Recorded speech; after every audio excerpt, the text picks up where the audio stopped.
Bismillahirrahmanirrahim. Assalamualaikum warahmatullahi wabarakatuh. Perkenalkan, kami dari kelompok 12 yang terdiri dari Deni Rustandi, Andi Albaki, Jika Setiawati, Krismonika, dan Deli Borupinam. Di sini kami akan mempresentasikan visualisasi data. Apa itu visualisasi data? Visualisasi data adalah proses menggunakan elemen visual seperti diagram grafik dan peta untuk mempresentasikan data. Visualisasi juga menerjemahkan kompleks bervolume tinggi dan numerik menjadi representasi visual yang lebih mudah diproses. Lanjut. Baik, saya lanjutkan. Mengapa visualisasi data itu penting? Dilansir dari Wezold, 80% orang akan lebih mudah memahami sesuatu dari yang dapat dilihat dalam bentuk gambar visual setting. Dipahami bahwa membuat gambaran visual dari data dapat memudahkan audiens untuk memahami informasi yang ada dengan membuat visualisasi dari data.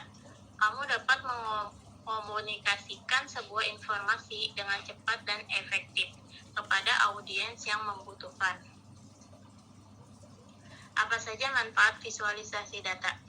Yang pertama, pembuatan keputusan yang strategis.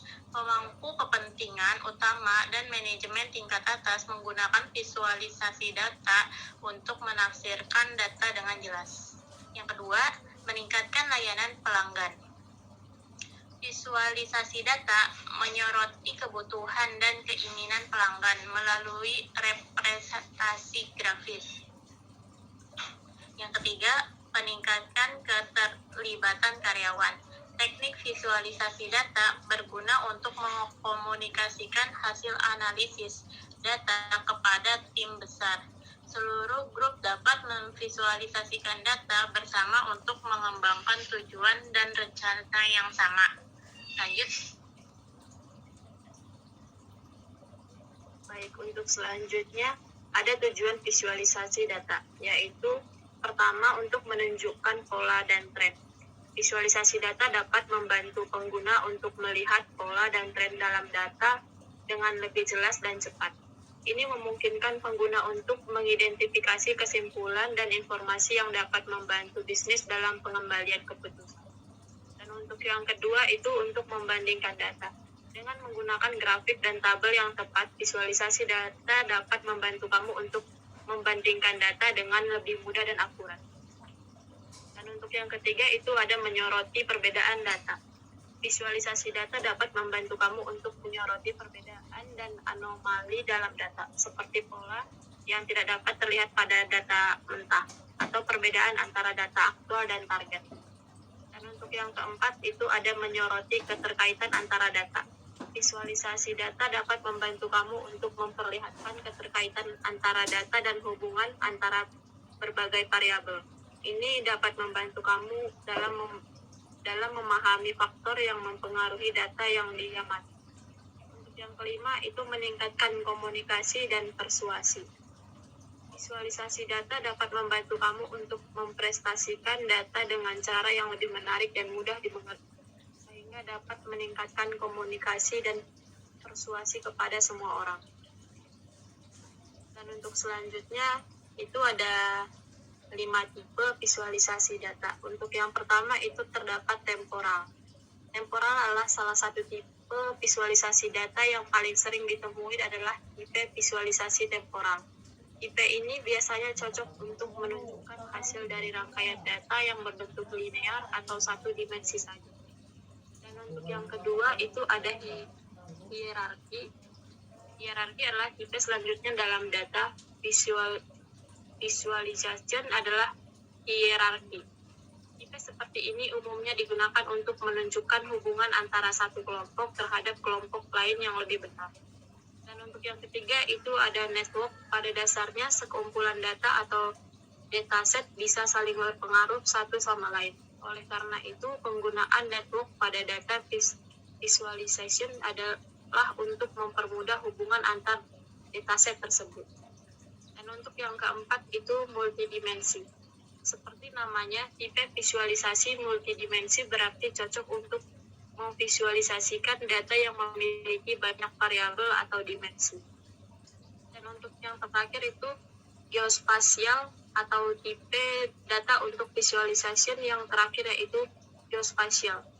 Pada tipe kali ini, visualisasi mempresentasikan wujud nyata dari suatu benda atau ruang yang memiliki data untuk ditampilkan. Untuk selanjutnya, peran visualisasi data. Satunya ada mengidentifikasikan pola tren dalam dunia bisnis. Mengidentifikasikan tren sangat diperlukan untuk menentukan strategi bisnis apa yang bisa diterapkan di masa depan. Yang pertama adalah membuat data lebih mudah dipahami. Tujuan adanya visualisasi data adalah menerjemahkan data itu ke bentuk yang lebih mudah dipahami semua orang. Dan yang kedua ada memberi wawasan atau informasi dengan cepat. Apabila tidak ada visualisasi data yang merangkum keseluruhan cerita dari data orang akan lebih lama menerima wawasan atau informasi sebab mereka harus mencari informasi secara manual.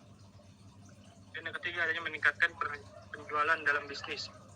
Visualisasi data menghasilkan wawasan yang kredibel dan akurat saat para eksekutif, staf, stakeholder, manajemen, dan jajaran tim lainnya memahami data dengan baik. Mereka bisa menindaklanjuti data untuk dijadikan strategi bisnis. Untuk selanjutnya ada tools untuk visualisasi data. Yang pertama ada Table Desktop. Table Desktop memiliki fitur analitik langsung dengan dashboard interaktif.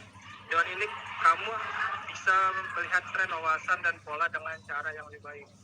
Yang kedua ada Databox. Databox ada tools yang menyediakan berbagai cara untuk data, membuat visualisasi data dengan mudah hingga akhirnya mendapat kesimpulan.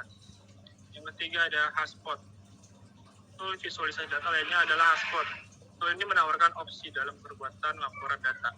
Yang keempat ada Google Chart. Google Chart Tools.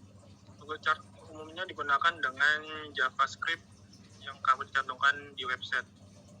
Dan yang kelima ada menawarkan 15 jenis grafik untuk dipilih saat melakukan visualisasi data. Fitur ini memudahkan kamu untuk memberikan visualisasi data yang lebih variatif.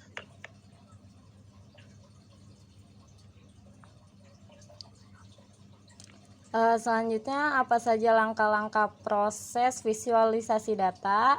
Yaitu ada tentukan tujuannya. Menentukan tujuan visualisasi data dengan mengidentifikasi pertanyaan yang berpotensi dijawab oleh set data yang ada. Tujuan yang jelas membantu menentukan tipe 1. Data yang Anda gunakan, 2. Analisis yang Anda lakukan, 3. Visual yang Anda gunakan untuk mengkomunikasikan temuan secara efektif.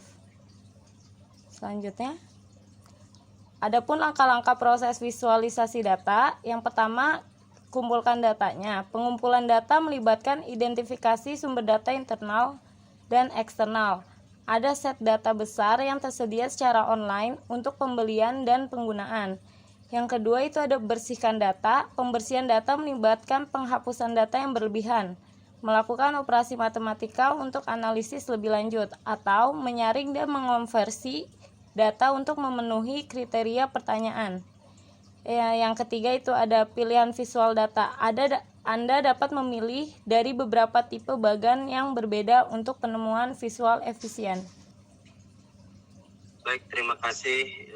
Itulah presentasi dari kelompok 12, tugas dari mata kuliah Big Data. Apabila ada kekurangan, selebihnya mohon maaf. Sekian dari kami. Assalamualaikum warahmatullahi wabarakatuh.